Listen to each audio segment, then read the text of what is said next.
Bonjour à tous. Aujourd'hui, sur le podcast Entre là, nous allons parler de relations et du fait que la performance d'une équipe est égale, est à la hauteur de la qualité des interactions entre les individus qui la composent. C'est une évidence dont on parle assez peu, c'est peut-être même pas une évidence du tout. On va voir si ça l'est, comment ça fonctionne, pourquoi ça marche. Chère auditrice, chers auditeurs, sois le bienvenu sur le podcast Entre là. Je te souhaite une très très bonne écoute. C'est l'un des derniers épisodes dans ce format. Profite-en bien. À bientôt.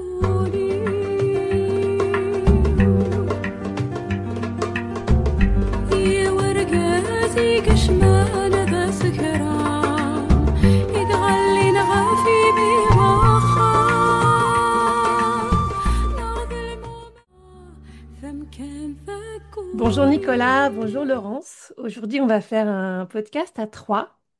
Laurence Pintenat, Nicolas Sabatier. Et je suis ravie de vous accueillir sur le podcast Entre là.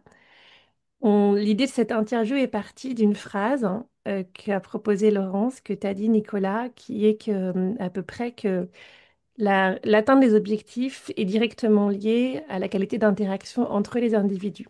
Alors ça va être notre point de départ. On va voir où ça va nous mener. Et puis on va explorer pas mal de champs qui tournent autour de ces questions d'interaction, d'objectifs communs et de ce qu'on peut faire ensemble et de comment est-ce qu'on peut le faire ensemble. Est-ce qu'avant qu'on se lance dans ce beau sujet, vous voulez vous présenter rapidement, Nicolas et Laurence? Moi, je m'appelle Nicolas Sabatier, j'ai 40 ans, j'ai un petit garçon d'1 an et demi, je vis à Lyon et je suis passionné d'interaction sociale, c'est-à-dire que ma spécialité, c'est de comprendre comment un groupe de personnes interagit et de détecter un petit peu tous les symptômes qui fait que ils risquent de pas réussir à bien coopérer et à travailler ensemble, donc à atteindre ces fameux objectifs communs. J'aime beaucoup le sport. J'ai créé plusieurs entreprises. Voilà un petit peu le résumé de ma vie et qui je suis. J'ai Merci à toi, remarqué que Nicolas. souvent on se présentait pas par rapport à ce qu'on était, mais par rapport à ce qu'on faisait. Donc j'essaie de m'entraîner par rapport à qui je suis et pas par rapport à qui je fais. Je trouve que Hmm. ce que je fais ne me résume pas. Hmm. Oui, surtout que ça présage pas de ce que tu vas faire. Exactement, mais c'est vachement dur. Oui, je suis assez d'accord avec Nicolas. Ce qui nous définit, c'est pas uniquement ce qu'on fait, c'est ce qu'on est. Moi, j'ai envie de présenter les deux. Donc, sur un plan professionnel, dans ce que je fais, mais ce qui me définit aussi. Pendant plus de 20 ans, j'étais dans l'accompagnement de la transformation des entreprises, et je précise sous les angles humains et comportement de leadership. Donc, j'ai accompagné, enfin moi, puis mes équipes et les organisations où je travaillais auprès de plus de 70 entreprises et des projets, des relations qui allaient de 1 an à 20 ans, mais tout niveau hiérarchique. J'insiste sur la durée parce que les contextes diffèrent et en plus, c'était sur un scope Europe, Amérique, Asie. Donc, qu'est-ce qu'on faisait? De l'évaluation et du développement de compétences comportementales. Donc, développer les gens, c'est important pour qu'ils puissent contribuer différemment, faire en sorte que les personnes soient prêtes, ou tout du moins équipées pour réaliser ce qu'elles avaient à faire. Et puis, sur un plan personnel, ce qui m'anime fondamentalement, moi, je dirais que c'est le mouvement, c'est le fait d'avancer, faire avancer, c'est la fluidité des interactions humaines sous toute forme d'interaction d'ailleurs. J'aime bien aussi créer des synergies, trouver les synergies possibles, hein, des réalisations concrètes, individuelles, collectives. Et puis, depuis que j'ai opéré ma reconversion professionnelle, ce qui me fait bouger, c'est le vivant, en fait. Et d'ailleurs, un de mes motos, c'est le mouvement, c'est la vie, et la vie, c'est le mouvement. D'ailleurs, j'ai fait de la danse classique, contemporaine, tai chi, qigong, aikido, tango argentin, et je pratique toujours la danse. Donc, quand je combine les deux aujourd'hui, avec la reconversion les formations que j'ai suivies et les expériences terrain, ben, aujourd'hui, c'est faire avancer, voire accélérer la transition économique, sociale, environnementale, mais toujours sous cet angle humain. Qu'est-ce qui se passe entre les humains?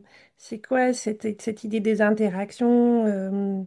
Qu'est-ce qui fait que ça fonctionne, que ça donne des choses merveilleuses ou au contraire des choses médiocres ou pitoyables, hein? Est-ce que vous voulez commencer par ça et puis par peut-être expliquer, Nicolas, d'où vient cette phrase que tu avais dite? Qu'est-ce qui te l'a suggéré et puis comment tu l'as vu fonctionner? Carrément. Et bah ça, c'est un peu la quête de ma vie, j'aurais tendance à dire. C'est un petit peu comme si petit, j'avais pas le, on m'avait pas livré le mode d'emploi des interactions sociales. J'en avais relativement peu dans ma famille, donc je devais un peu me débrouiller. Et donc j'observais beaucoup, et j'essayais de constituer le mode d'emploi de comment les humains ils fonctionnent, comment est-ce qu'ils interagissent. C'est compliqué, je comprenais pas grand-chose. Et puis avec le temps, de plus en plus, je me disais, ah bah si, c'est ça qui fait que les gens tiennent, c'est ça qui fait que les gens explosent. Et j'étais persuadé qu'il y avait un- une sorte de Graal ou de- d'ingrédient mystère en fait qui fait que les groupes de personnes fonctionnent bien. Et puis vraiment, j'ai eu des laboratoires pour expérimenter ça. Notamment, j'ai cofondé un organisme de colonies de vacances. Donc, en gros, on organise des colos. Donc, on loue des centres. On met sur chaque centre plusieurs directeurs et directrices de colos, plusieurs équipes d'animation, plusieurs groupes d'enfants, des personnels d'entretien, des cuisiniers, des cuisinières. Et en fait, quand vous mettez toutes ces personnes sur un centre qui ont des vécus totalement différents et dans un contexte de fatigue, hein, parce que c'est extrêmement éprouvant, et ben, c'est un magnifique cocktail explosif pour les conflits. Et donc nous, notre rôle, c'était bah, d'intervenir quand il y avait des soucis. Alors heureusement, c'était assez rare quand même, on faisait bien le boulot en amont. Mais bah, quand tu as 23, 24 ans et que tu dois gérer ça, c'est très formateur. Et ce que je pouvais constater, c'est que chaque colo est une mini-société en tant que telle. Et en plus de ça, chacune de nos colos, ils avaient un objectif commun. Par exemple, on avait la colo qui devait monter un concert de musique, la colo qui devait monter une comédie musicale. Donc il y avait toujours ce point commun qui fait que déjà on avait des groupes très soudés. Néanmoins, d'une année sur l'autre, d'un groupe à l'autre, bah, ça marchait bien, très bien, pas bien. Et j'arrivais pas à trouver ce qui faisait cette différence. Et j'ai fini par me dire, bon, avec cet instinct qui me dit qu'il y a quelque chose qui fait qu'un groupe va réussir ou pas, eh ben, il faut que je reconnaisse, il faut que je renonce. Ma seule explication à la fin de 25, 30 ans d'observation des humains, je me suis dit, il n'y a pas d'ingrédient mystère. La seule explication, c'est l'aléatoire. Parfois ça marche, parfois ça marche pas. Et c'est OK. Je suis très à l'aise avec l'aléatoire. Je pense qu'on ne peut pas du tout contrôler, il faut accepter ça. Et puis, 5, 6 ans plus tard, après cette conclusion, je suis aussi un des cofondateurs du projet Team for the Planet. Et au sein de celui-ci, il y a l'idée qu'on constitue une communauté de gens qui peuvent nous donner des coups de main quand on en a besoin. Et à ce moment-là, avec toute l'expérience qu'on a des communautés, des groupes, des interactions, de l'associatif, du bénévolat également, ce qu'on sait, c'est qu'on ne veut pas du tout avoir une communauté de gens qu'on a à organiser, à gérer, parce que on n'aura pas le temps et qu'on sait que si on laisse les gens s'autogérer sans cadre, il y aura forcément des petits chefs qui vont maltraiter d'autres, des gestions de conflits. Et comme c'est pas le but de Time for the Planet de gérer des gens qui veulent donner des coups de main, on se dit que ça, ce choix-là, il faut pas qu'on le fasse.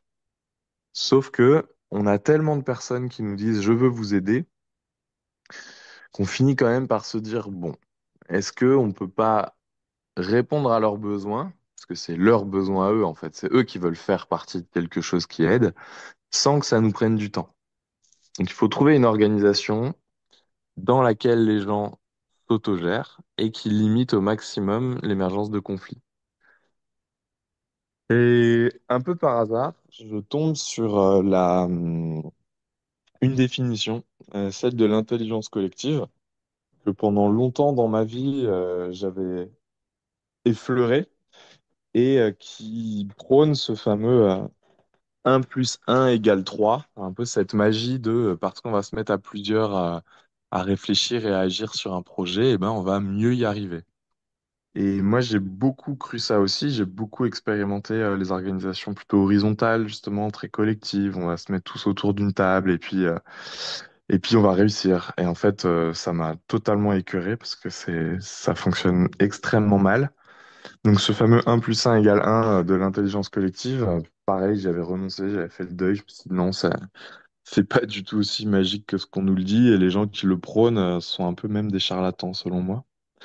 Et en fait, je découvre à ce moment-là que dans la définition de l'intelligence collective, que vous pouvez retrouver sur Wikipédia, il y a une deuxième partie de la définition extrêmement peu connue. Enfin, en tout cas, j'entends jamais personne en parler, sauf Laurence, du coup, qui est que l'atteinte de l'objectif commun d'une communauté, d'un groupe d'humains, eh ben, va dépendre de la qualité d'interaction entre les humains qui composent ce groupe. Et ensuite, donc, on a imaginé toute une organisation autour de cette deuxième partie de la définition de l'intelligence collective. Enfin, en fait, on le subodore souvent, mais c'est bien que ce soit clarifié, explicite, parce que ça montre l'impact que ça a. C'était dans ses travaux, Will Schultz, il parle un petit peu de ça hein, quand il parle des différents paramètres qui font qu'une équipe fonctionne, ou au départ, il s'intéresse à est-ce que c'est le fait d'avoir un but commun? Bah, finalement, il y a des groupes qui n'ont pas de but commun, et puis qui s'en sortent finalement, qui arrivent à bien fonctionner ensemble et à faire quand même des choses, même qui n'étaient pas spécialement prévues. Est-ce que c'est ça? Est-ce que c'est ça? Puis finalement, il se dit, bah, non, ça dépend effectivement de la qualité. Enfin, quelque part, il dit la qualité des interactions. Simplement, lui, il a décrit en plusieurs éléments d'ouverture, d'inclusion, de contrôle. Et, mais je pense pas trahir sa pensée. Enfin, je pense qu'il dirait à peu près ça, à sa manière à lui. Et là, je Est-ce suis que... arrivé sur mon cheminement, mais j'ai pas défini ce que ça veut dire et par quoi ça passe des interactions de qualité, mais ça sera peut-être la suite. Mais voilà.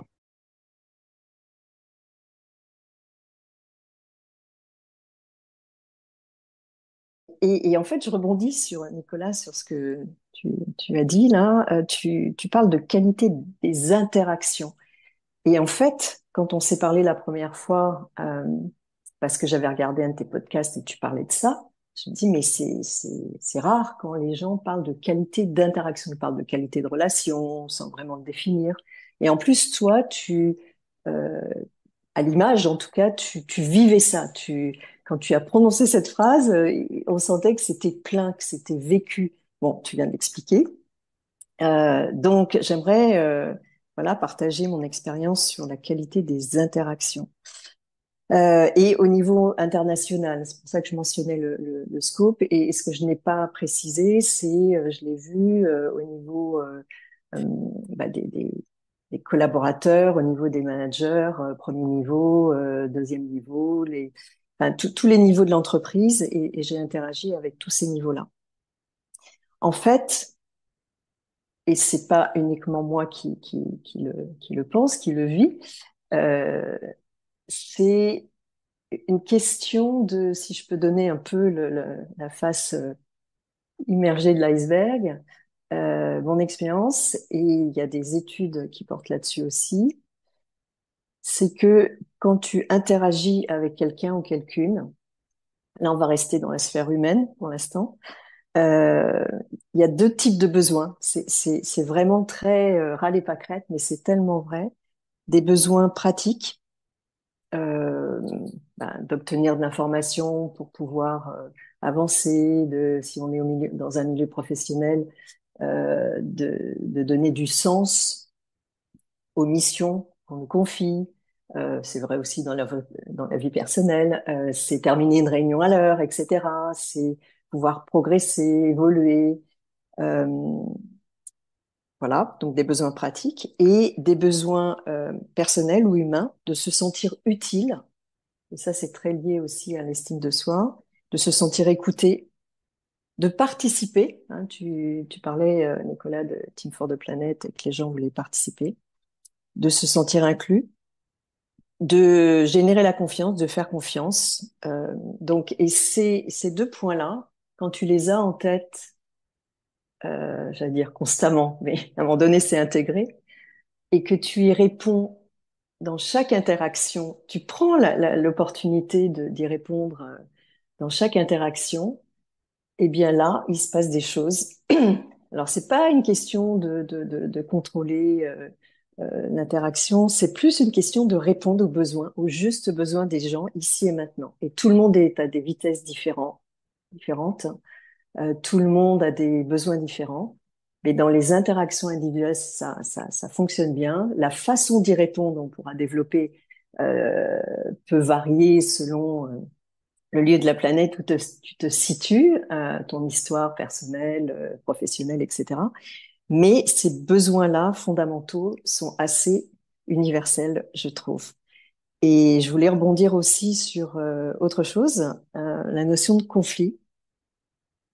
Et dans le contexte où nous sommes aujourd'hui, bon, il y a toujours eu des conflits, mais là, on dirait que ça s'accélère, même au niveau macro, macro, au niveau géopolitique, mais aussi avec la tension, donc en microcosme, ça se ressent sur toutes les équipes, toutes les interactions, et c'est justement donc la notion de conflit peut peut-être se désamorcer en amont, et quand le conflit est là, eh bien c'est potentiellement quelque chose qui mange de l'énergie, et pour autant les gens ont besoin d'énergie pour avancer, surtout en ce moment.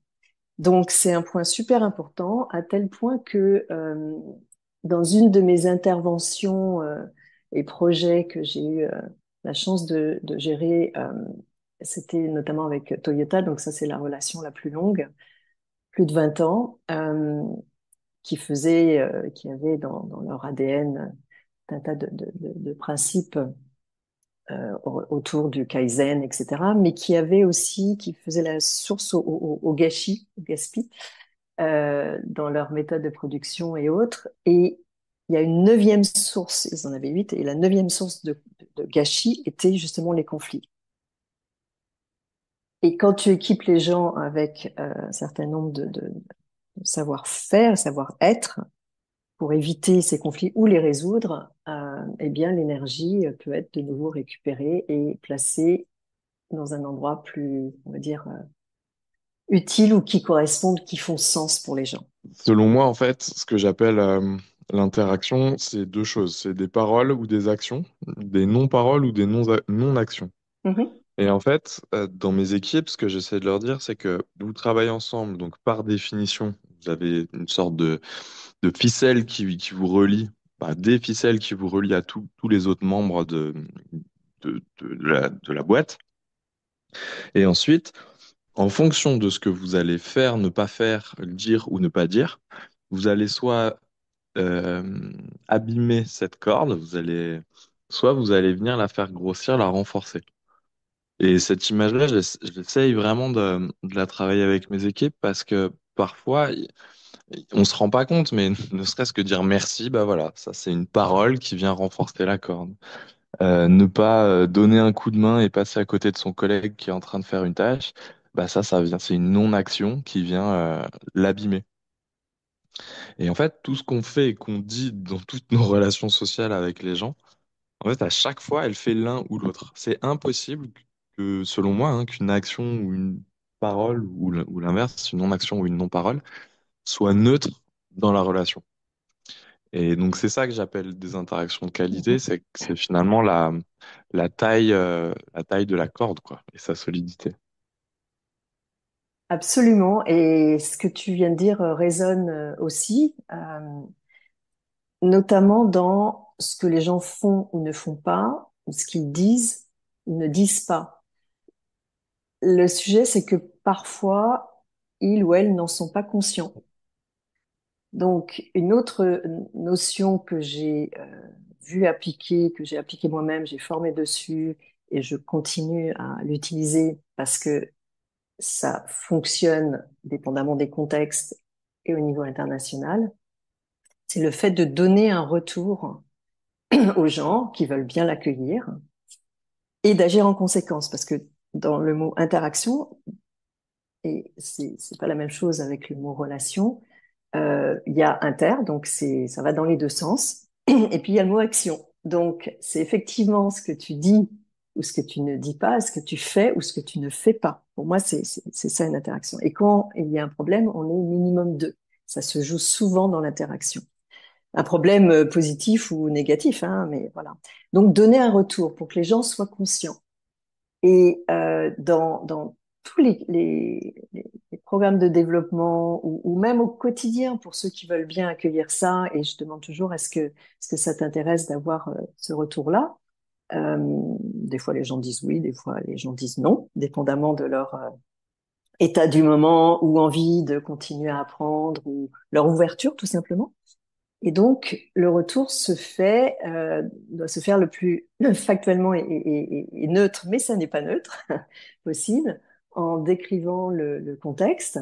Euh, que, voilà, tout à l'heure, quand on était en réunion ou sur tel ou tel sujet, voici ce qui se passait, voici ce que tu as dit, ou voici ce que tu n'as pas dit, ou voici ce que tu as fait ou pas fait, et puis d'essayer de faire comprendre à l'autre les impacts que ça a eu, ou lui demander les impacts que ça a eu pour voir, voilà, l'observation. Et des fois, ça se joue dans, effectivement, ce que la personne n'a pas dit ou n'a pas fait, ou inversement, ce qu'elle a fait ou dit et qui a eu un impact. Ça peut avoir un impact positif ou un impact euh, négatif ou en tout cas améliorable. Et toute l'idée, c'est aussi de demander à l'autre, de là où le faire réfléchir à ce qu'il ferait différemment, parce que parlez-moi de l'avenir, il n'y a que ça qui m'intéresse. Ça, c'est un de mes constats au niveau international. Les gens veulent évoluer, ne veulent pas être figés à un instant T. Après, ils prennent ou pas les opportunités d'apprendre, d'évoluer, etc. Mais ça me semble important à souligner parce que c'est pas évident pour tout le monde d'accepter ce type de retour. Et il faut savoir comment le donner pour qu'il soit non seulement intégré, mais que ça mette l'autre en mouvement, en fait, lui donne l'énergie. Euh, voilà, donc quand c'est un retour positif, l'énergie positive est quasiment évidente. Et quand c'est quelque chose qui tourne autour de l'amélioration, eh bien, ça dépend de la capacité de l'autre à vouloir prendre. Quand on dit aussi que les conflits parasites, grèves, etc., c'est absolument vrai, mais les non-dits aussi.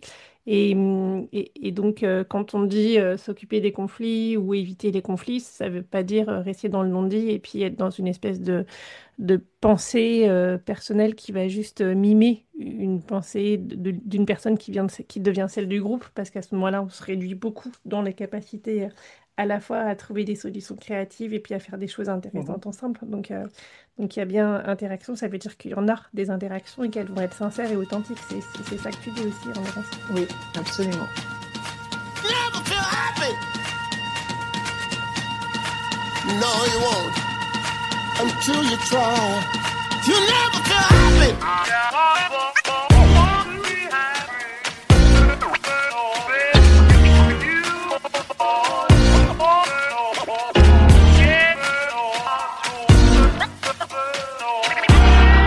You never feel happy until you try. You never feel happy until you try.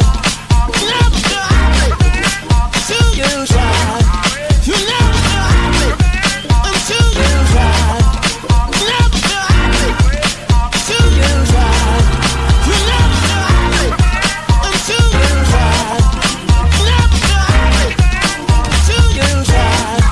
You never feel happy until you try. You never feel happy until you try. Look at this.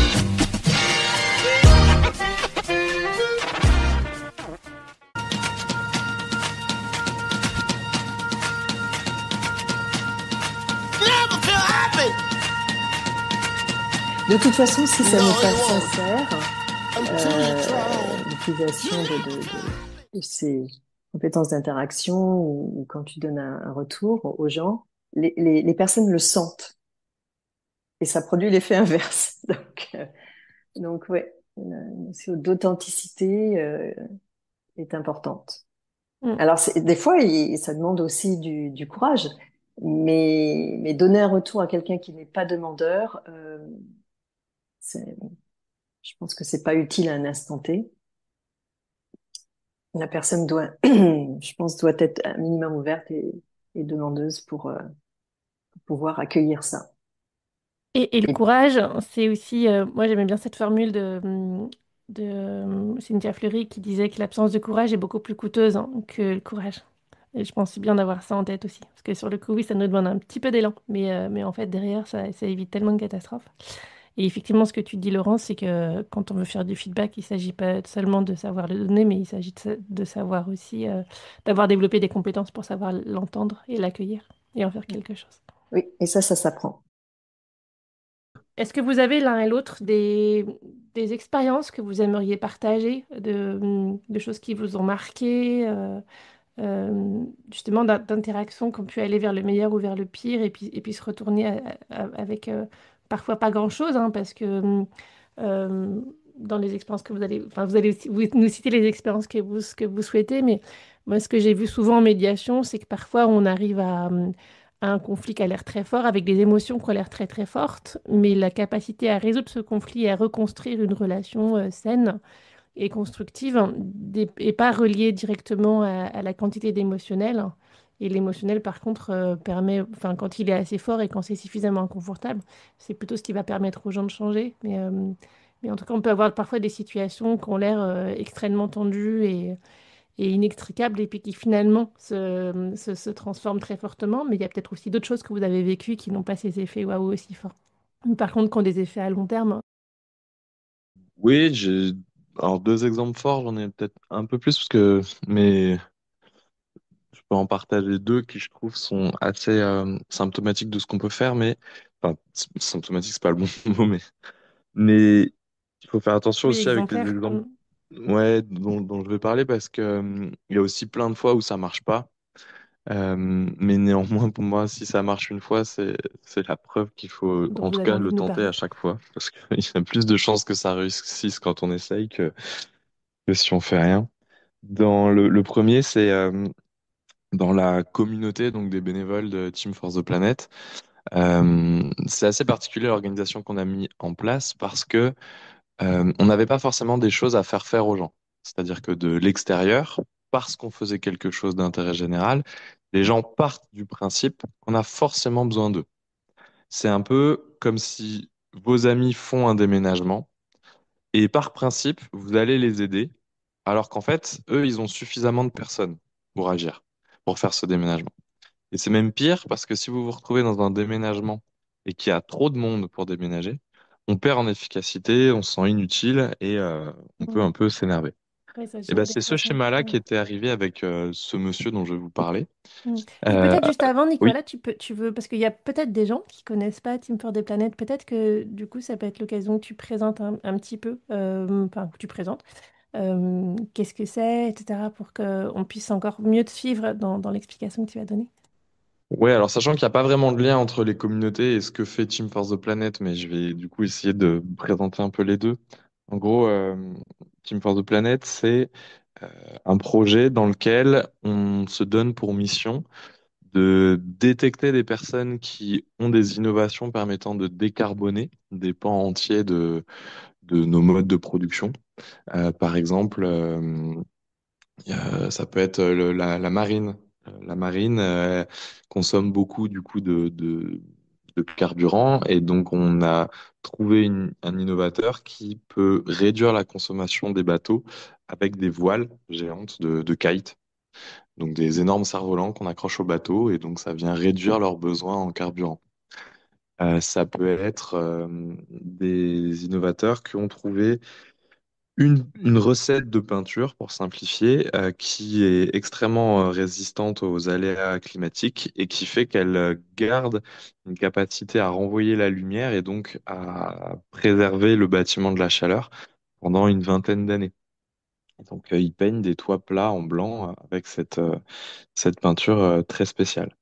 En gros, voilà, on trouve des innovateurs. Et en règle générale, les innovateurs, qui sont plutôt des profils ingénieurs, ils veulent faire leur produit parfait, mais ils savent pas le transformer en une entreprise qui a prise sur le réel.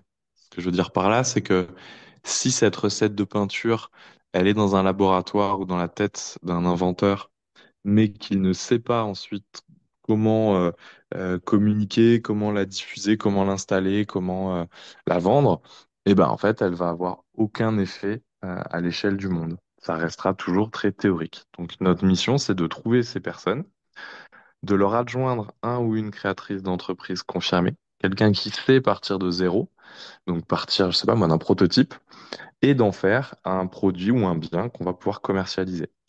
Et parce qu'on va le commercialiser, eh ben, il va permettre de réduire les émissions de CO2 de bâtiments ou de bateaux, là, pour ces exemples-là. Le troisième élément qu'on fait, c'est qu'on vient injecter massivement de l'argent dans ces projets, tout simplement pour qu'ils puissent recruter une équipe avant même d'avoir une pérennité économique. Si je vous la fais simple, hein, vous pouvez commencer un projet, vous êtes deux, et puis avec le temps, avec le fait que vous allez petit à petit vendre ce produit ou ce service, et ben, vous pourrez recruter votre troisième salarié, votre quatrième, etc. Parce qu'il y a des rentrées d'argent. Bon, bah, nous, c'est un peu l'inverse, on vient doper ça en disant, il n'y a pas encore les rentrées d'argent, mais c'est pas grave, on vous achète toute l'équipe qu'il vous faudra pour développer votre produit et développer votre commercialisation. Et puis, plus tard, eh ben, ça sera remboursé par le fait que vous allez avoir une activité économique. Et la quatrième type d'action de Team for the Planet, au bout de tout ça, c'est que parce qu'on sait très bien qu'il suffit pas d'avoir une bonne idée pour réussir un projet, eh ben, cette bonne idée, si le projet capote, elle pourrait partir à la poubelle. Et donc on s'est dit, c'est hyper dommage que des bonnes idées pour sauver l'humanité, hein, si je caricature un peu, partent à la poubelle. Donc il faut que on réussisse même si on échoue. Et donc il faut qu'on partage gratuitement l'innovation pour que d'autres personnes puissent nous copier et monter eux aussi des entreprises, des associations, des coopératives, peu importe, en parallèle, mais en tout cas pour développer aussi l'innovation, pour la commercialiser. Plus on a de concurrents, finalement, plus on contribue à résoudre vite la problématique du réchauffement climatique. Donc voilà, ça c'est ce que fait Team Force the Planet. Mais donc pour ça, on a une équipe opérationnelle, on a des salariés, on a des personnes très qualifiées et surtout à temps plein. Donc tout ça, c'est autonome. Et à côté de ça, comme on a ouvert le capital de notre entreprise à n'importe qui, à partir d'1 euro, eh ben on a des centaines, aujourd'hui on a 135 000 actionnaires qui ont mis entre 1 euro et je crois le record c'est 5 millions d'euros. Et donc, toutes ces personnes-là, bah, il y en a beaucoup qui veulent nous donner un coup de main. Parce que, comme je disais, là encore, les gens se disent, bah, comme c'est un projet qui offre pour l'intérêt général, il y a forcément besoin de moi. Sauf que ces personnes, en règle générale, alors elles sont compétentes, hein, mais elles n'ont pas beaucoup de temps à proposer. Et donc, c'est assez peu efficace finalement de cumuler plein de gens qui peuvent donner 2, 3 heures par semaine. C'est pas comme ça qu'on avance. Mais en tout cas, pour cette partie-là, des gens qui s'accumulaient à la porte de Time for the Planet en disant je veux vous aider, eh ben, on a mis en place toute une organisation dans laquelle les gens ils peuvent apporter du plus à Team for the Planet. Donc on a défini les besoins à ces gens, on leur a dit Team for the Planet pour réussir a besoin de notoriété et de financement. Donc toute action que vous entreprendriez qui contribue à faire connaître ou à rapporter de l'argent à Team for the Planet peut être utile. Nous, on vous laisse autonome sur la réalisation de ces actions. On a seulement créé un cadre culturel, un cadre d'outils, un cadre d'interaction entre ces bénévoles. Et donc, c'est d'une personne qui fait partie de cette partie-là, de cette communauté de bénévoles, dont je pouvais vous parler.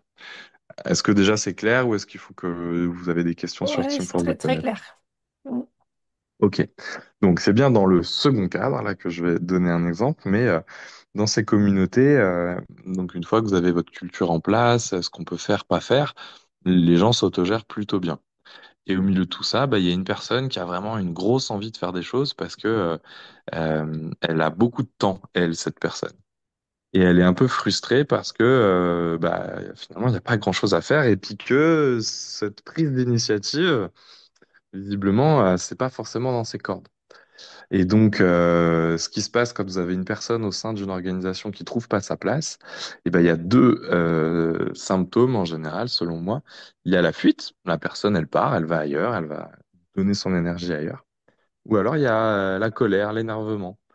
Et ça, c'est problématique parce que souvent, c'est contagieux.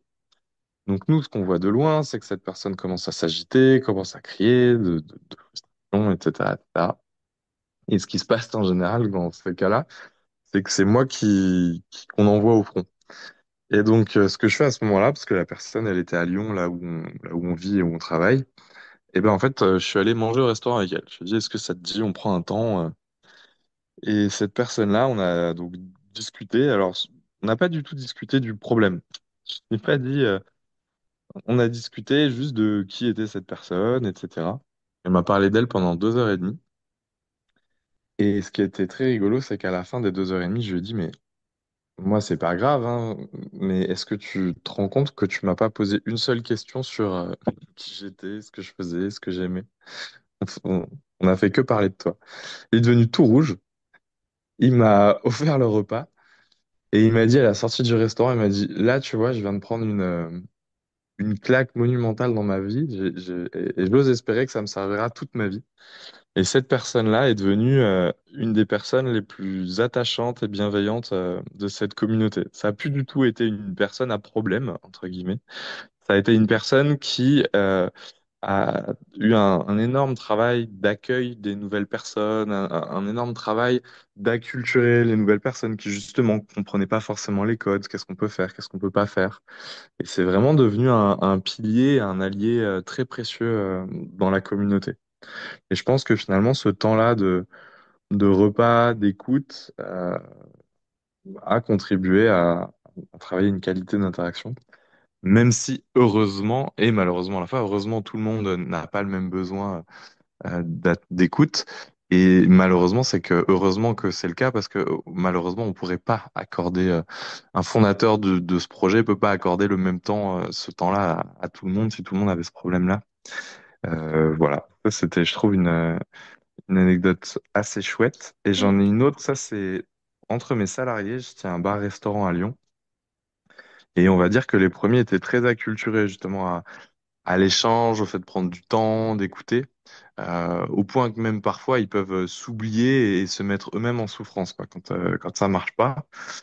Et là, c'est l'histoire donc d'une personne qu'on prend en stage, parce qu'elle veut monter un bar-restaurant dans sa ville.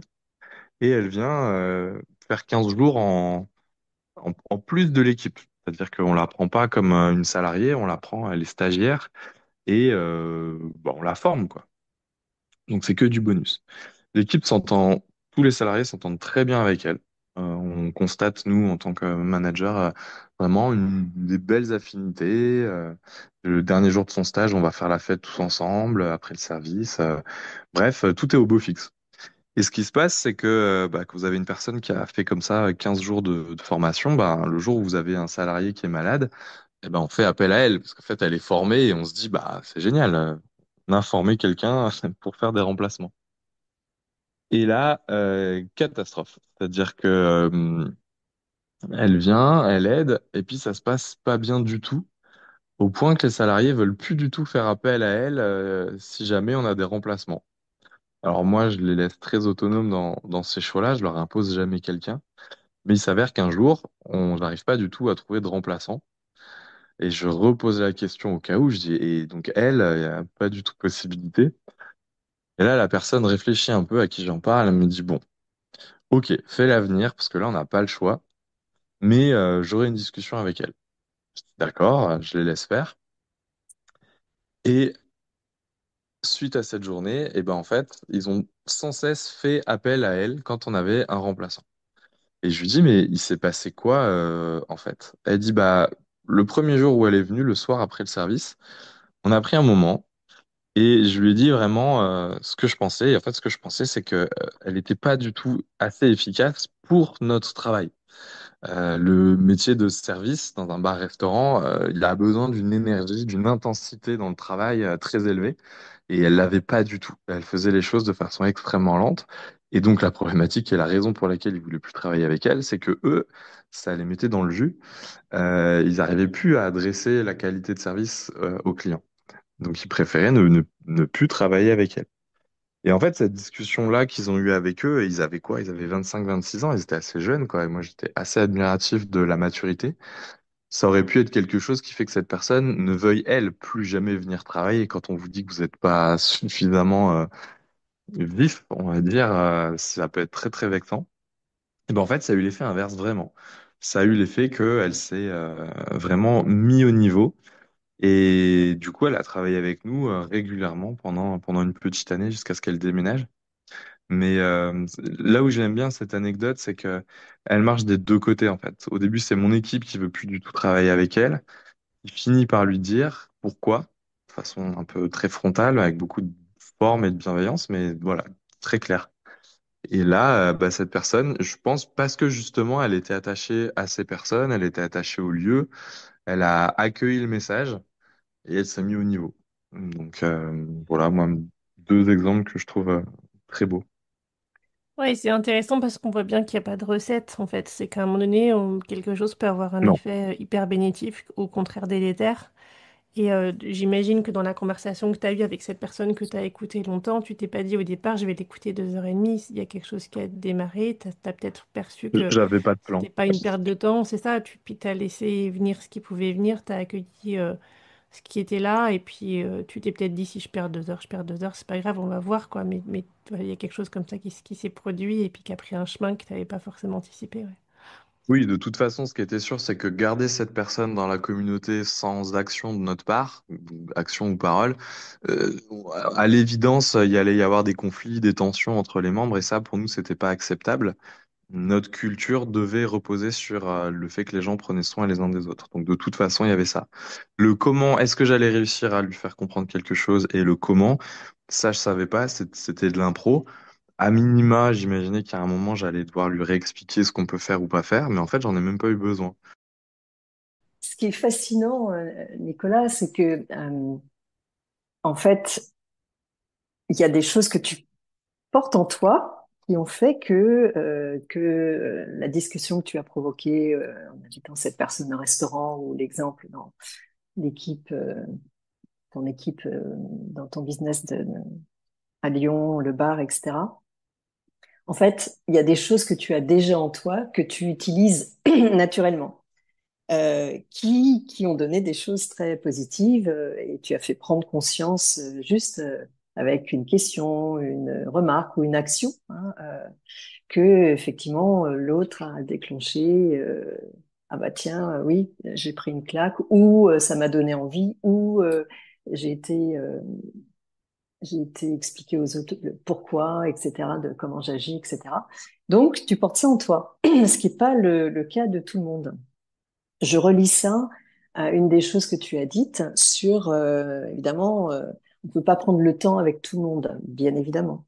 Donc, pour moi, le sujet, si je prends le sujet d'aujourd'hui, donc la qualité des interactions, enfin, exactement l'atteinte des objectifs, la réussite de l'atteinte des objectifs qu'on se fixe dans un projet dépend de la qualité des interactions entre ses membres. Si on veut porter ça à un niveau, une mise à échelle plus grande, hein, que ça soit au niveau de l'entreprise ou de toutes ses parties prenantes ou au niveau Europe ou au niveau international, à un moment donné, diffuser ou donner les moyens ou former les personnes à l'acquisition de toutes ces compétences d'interaction que tu as, toi, naturellement, Nicolas, eh ben, ça peut être un enjeu parce que la question de coopération transversale pour aller diffuser une idée ou un projet auquel on croit beaucoup. Là, tu parlais de Team for the Planet et au passage, je suis évaluatrice d'innovation. Je trouvais le process super formateur et intelligent, bien fait et impactant. Mais aussi dans mes activités qui sont plus tournées vers voilà, la transition, aider les leaders, leurs équipes à traverser cette transition économique, sociale et environnementale. Et le point d'orgue, c'est vraiment le vivant et tout ce qui est régénératif. Eh bien, pour faire ça, il faut développer les compétences transversales, de coopération transversale, et en plus que ça dure dans le temps. Parce que, et c'est pour ça que j'ai créé ma marque aussi Nexten, les 10 prochaines années, c'est que ça s'inscrit dans le temps si on veut que ça marche et prendre toutes les occasions. Alors j'ai plein aussi d'exemples qui illustrent ça et dans la vie professionnelle et personnelle. Euh, Mon point, c'est de dire que ça s'apprend en fait. Et pour pouvoir le reproduire autant de fois qu'on le souhaite, toujours avec authenticité. Donc, encore une fois, hein, comprendre que l'autre a besoin d'être utile, écouter, participer. Il a besoin il ou elle a besoin de générer la confiance, de faire confiance pour pouvoir avancer dans des projets qui sont contractuels ou non, et pour atteindre un objectif qui nous transcende tous, qui est, alors on peut le formuler comme on veut selon les personnes qui portent les projets, mais c'est le mieux vivre ou bien vivre sur Terre tous ensemble. Euh, Au-delà de la réduction des impacts négatifs, c'est produire des impacts positifs. Mais pour accomplir ça, on a besoin de tout le monde et on a besoin de travailler, coopérer avec des gens qui pensent différemment de nous, qui n'ont pas les mêmes caractéristiques de personnalité. Les valeurs, en général, se rejoignent un peu plus quand on est dans ce domaine-là, mais concrètement, au quotidien, ça ne veut pas dire qu'on peut être efficace en travaillant ensemble.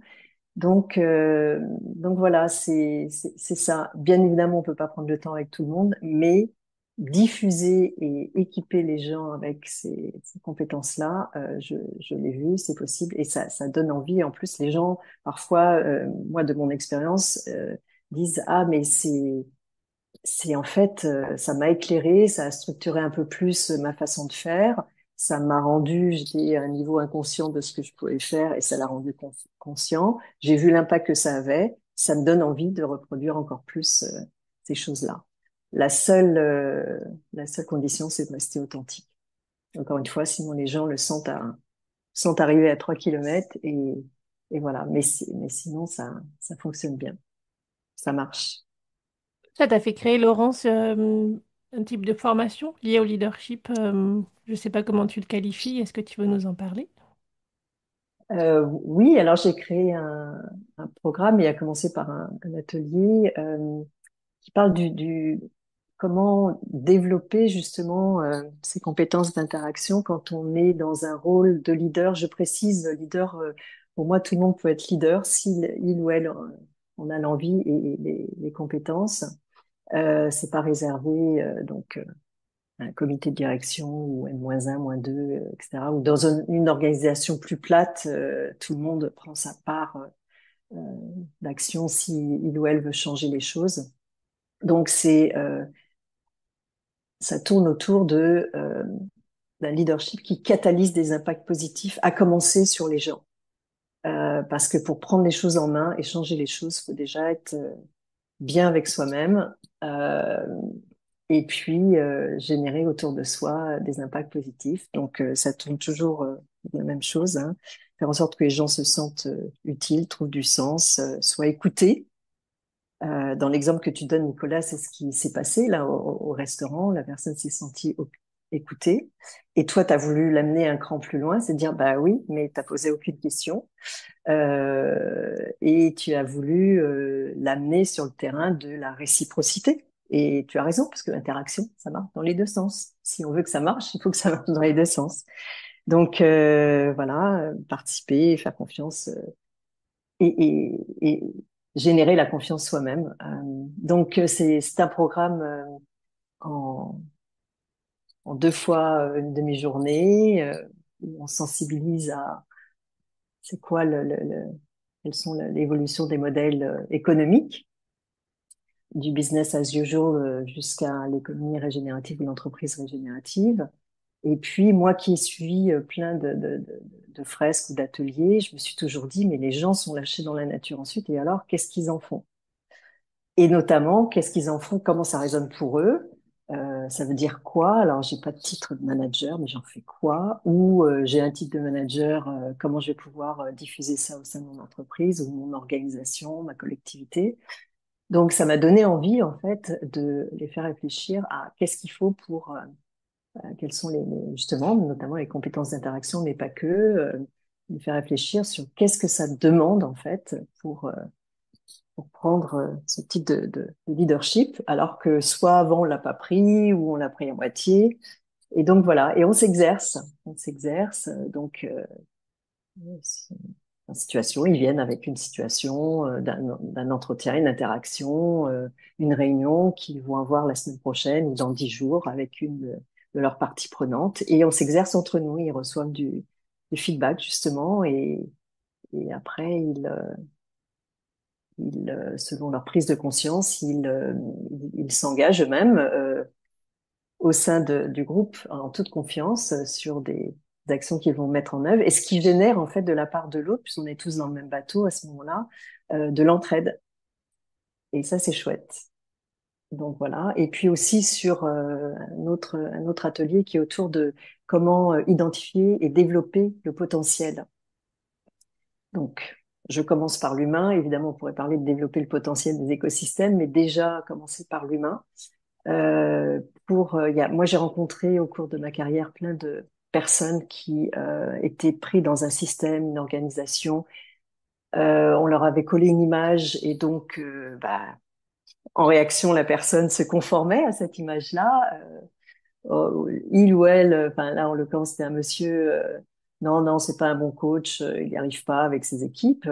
Et quand vous le prenez à part et que vous lui donnez l'opportunité de démontrer avec sans pression, avec un regard neutre, des mises en situation où il a à coacher quelqu'un et il le fait parfaitement bien. Donc ça pose question. Donc son potentiel à lui, c'était justement, et en plus il adorait ça, de pouvoir développer ces compétences-là de coaching. Et voilà, donc on a accompagné. Il a changé de dimension. Donc chacun d'entre nous, on a un potentiel caché.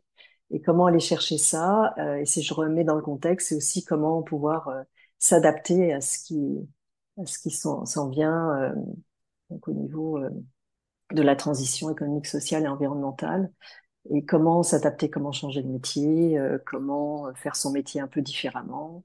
Voilà. Donc Ouais, comme... c'est le programme que je Hmm. propose. Donc il y a aussi les personnes vont sur le terrain pour interviewer ou interagir justement avec des personnes qui ont pris ce type de leadership, qui l'exercent, pas de façon parfaite, mais qui l'exercent avec courage, hein, pour reprendre l'expression que tu as utilisée, Gaëlle, tout à l'heure, et qui obtiennent des résultats. Il y en a plein, il y en a plein. Oh, ouais, puis en plus, peut y avoir un effet d'entraînement, un effet contagieux. C'est Enfin, toi, ça, c'est parce que positivement, ouais, positivement c'est là que contagieux.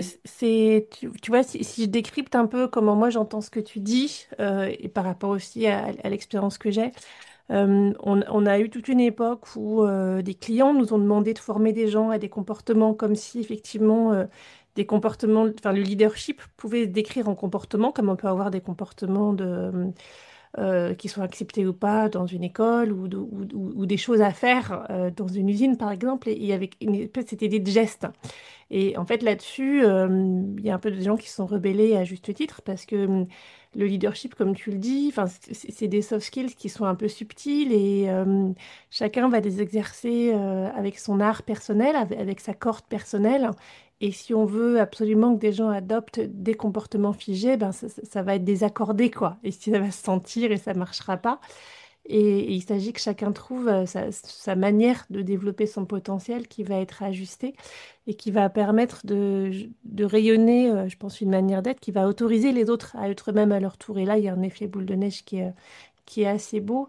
Mais effectivement, il s'agit de partir de soi et d'aller vers les autres et d'avoir ces compétences qui effectivement s'apprennent, mais qui s'intègrent progressivement à notre nature. Donc, c'est de l'acquis sur de l'inné, comme on a dans tous les autres domaines, mais ça a été un petit peu plus chaotique sur les aspects soft skills pour arriver à mettre en place des manières d'aider chacun à développer son potentiel et les collectifs aussi de les aider à développer leur potentiel qui ne soit ni manipulatoire, ni dans l'emprise, ni Mm. dans essayer de faire des personnes qui sont un peu clonées les unes sur les autres, sachant qu'en plus, nos comportements sont souvent un peu mimétiques, donc ça peut être utilisé pour le pire ou pour le meilleur. Donc je vois un peu tout ça dans ce que tu dis et dans ce que... Oui, et l'appropriation est essentielle.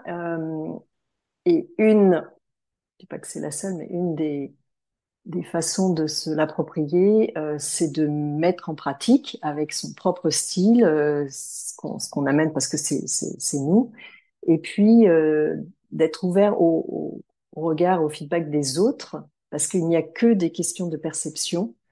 Mais moi, en tout cas, je dis pas que c'est une clé pour tout le monde, mais un de mes indicateurs, quand j'interagis avec quelqu'un ou quelqu'une ou un groupe d'individus, où il y a un sujet à traiter, où l'énergie était un peu basse, où l'estime de soi était à son top, ou des questions ça marche pas, ça coince, il y a des difficultés, on n'avance pas assez vite, on recule, etc. Un de mes indicateurs, c'est est-ce que à la fin de l'interaction, qu'elle dure 10 minutes, 1 heure, 2 heures, avec une ou plusieurs personnes, est-ce que le niveau d'énergie positive est plus élevé après qu'avant la réunion? Et pas seulement moi avec les gens, mais les gens entre eux. Parce que cette énergie-là, c'est ça qui met en action. Après, il y a la question de comment la soutenir à travers le temps. Mais c'est là où l'effet boule de neige dont tu parles, ou la qualité des liens tissés entre ces gens, ces personnes, lors de ces réunions-là, peut faire la différence. La question de fond, c'est comment redonner aux personnes, là je dépasse la France, l'Europe, comment redonner aux personnes le goût des interactions humaines. Hmm. Tu dis redonner le goût parce que quelque part, c'est des choses qu'on aurait perdues ou qu'on aurait moins Euh, je, développées. je raisonne là plutôt massivement. Bah, tu regardes, je vais être pragmatique, hein, dans les transports en commun, même dans la rue. Les gens sont soit les yeux rivés sur leur smartphone, soit n'osent pas rentrer en interaction avec quelqu'un qu'ils ou elles ne connaissent pas. Ça, c'est même dans le milieu du travail parce que j'ai pas le mode d'emploi, comment ça va se passer. Et puis, de toute façon, mon expérience, c'est que c'est compliqué, ça se passe pas toujours bien, etc. Enfin, tout ça fait que les gens, naturellement aujourd'hui, ne vont plus vers ou moins vers les autres, surtout quand on ne connaît pas la personne. Donc, et néanmoins, tout le monde parle de, oui, ce qu'il faudrait, c'est mieux vivre ensemble sur cette terre, ou comment coopérer de façon plus fluide. Alors, tu peux coopérer avec des outils, et moi, je jette pas la pierre à ça, mais ce que je dis ce que je dis, c'est que ça n'est pas suffisant. Les outils numériques, bien sûr, super utiles, mais s'il y a que ça coupe, et donc moi, je pense que ça empêche cette réelle authenticité et fluidité, et du coup efficacité des actions pour des projets qui nous relient tous et qui nous transcendent un peu tous. Là, il y a un aspect dans ce que tu dis qu'on pourrait peut-être explorer rapidement ensemble, hein, cette question des des outils numériques. Parce qu'effectivement, ça favorise la communication. Est-ce que ça favorise les interactions? Ben, peut-être qu'on peut en discuter tous les trois.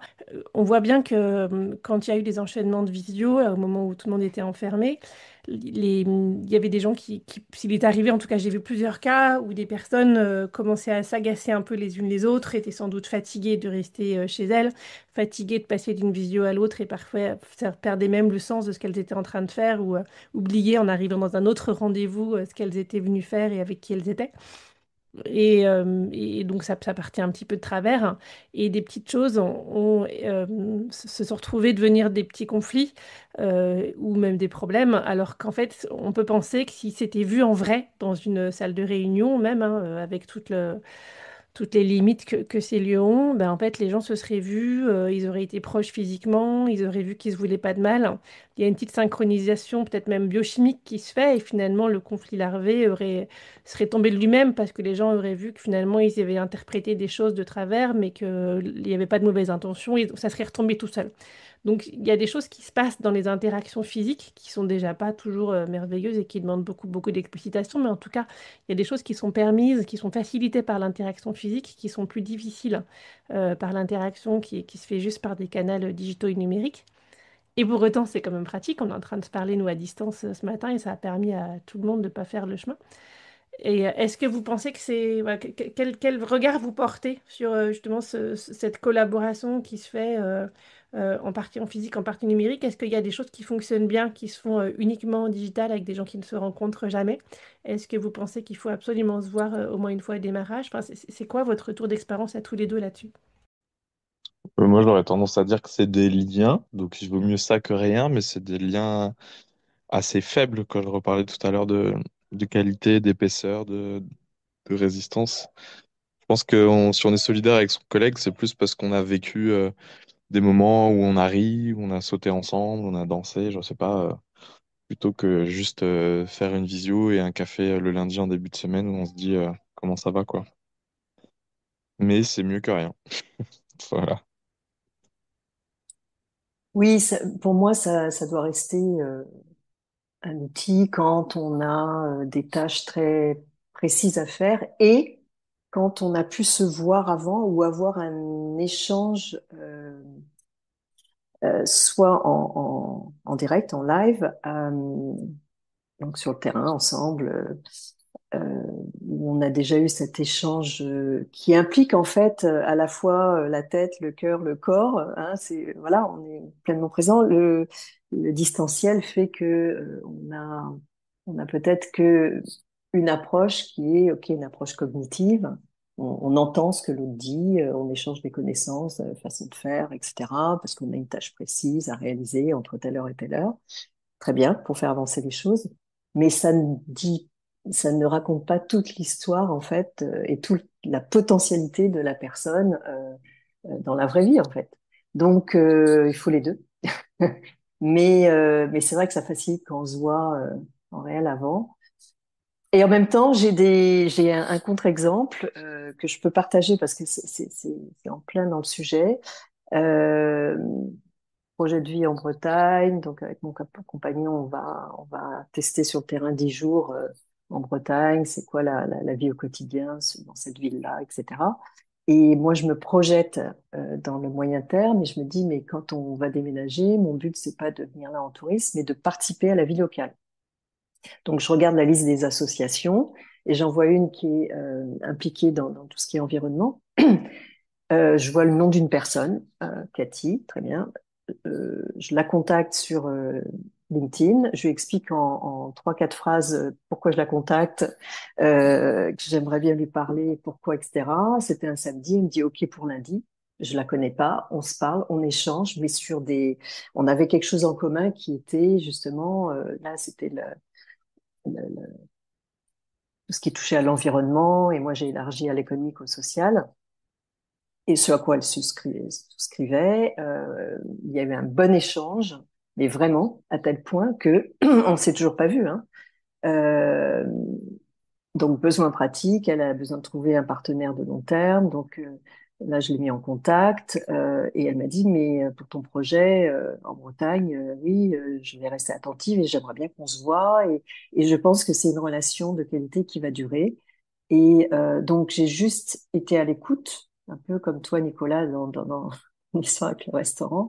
Bon, là, c'était pas une situation conflictuelle, mais elle avait un besoin pratique d'être entendue, plus visible, d'avoir une relation partenariale avec une organisation plus large et sur plus long terme.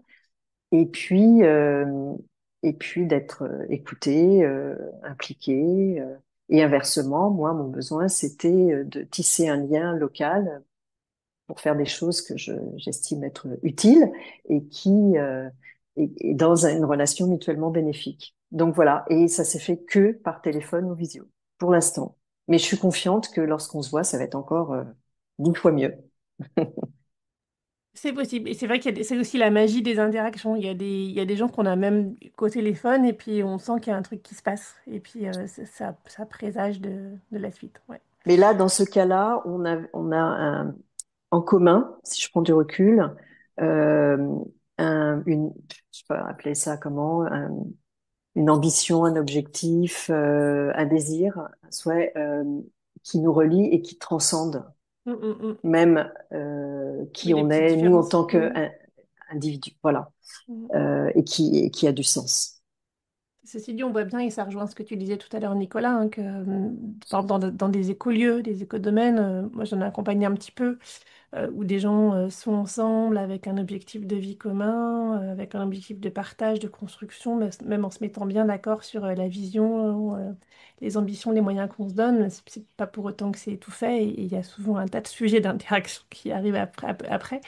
Oui, Mais on a au moins ce point de départ auquel on peut se relier pour aider à voir à quoi on consent, au-delà de quoi on passe, et puis comment est-ce qu'on dépasse ensemble des petites divergences de préférences, et puis comment on peut discuter de choses pas faciles, mais qui vont nous faire grandir tous ensemble, quoi. Mais c'est ça. Après, au quotidien, c'est prendre toutes les opportunités d'interaction, euh, parce que c'est là la difficulté après, c'est dans la mise en œuvre en fait.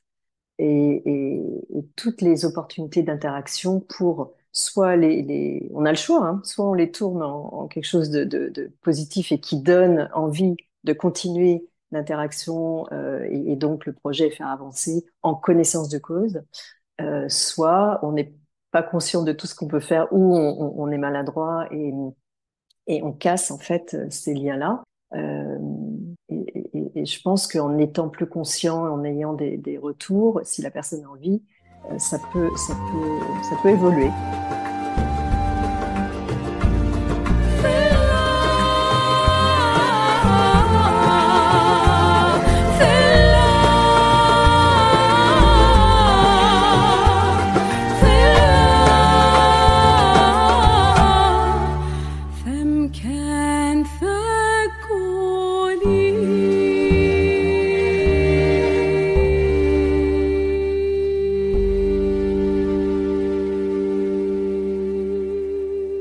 Voilà, si vous avez aimé cet épisode, mettez des étoiles pour le noter, partagez-le entre vous, discutez-en, parlez-nous-en. Et puis, je vous retrouverai bientôt dans une nouvelle série avec une nouvelle texture, un nouveau son, une nouvelle image, une nouvelle histoire à partager ensemble dans une ambiance un petit peu différente. À bientôt!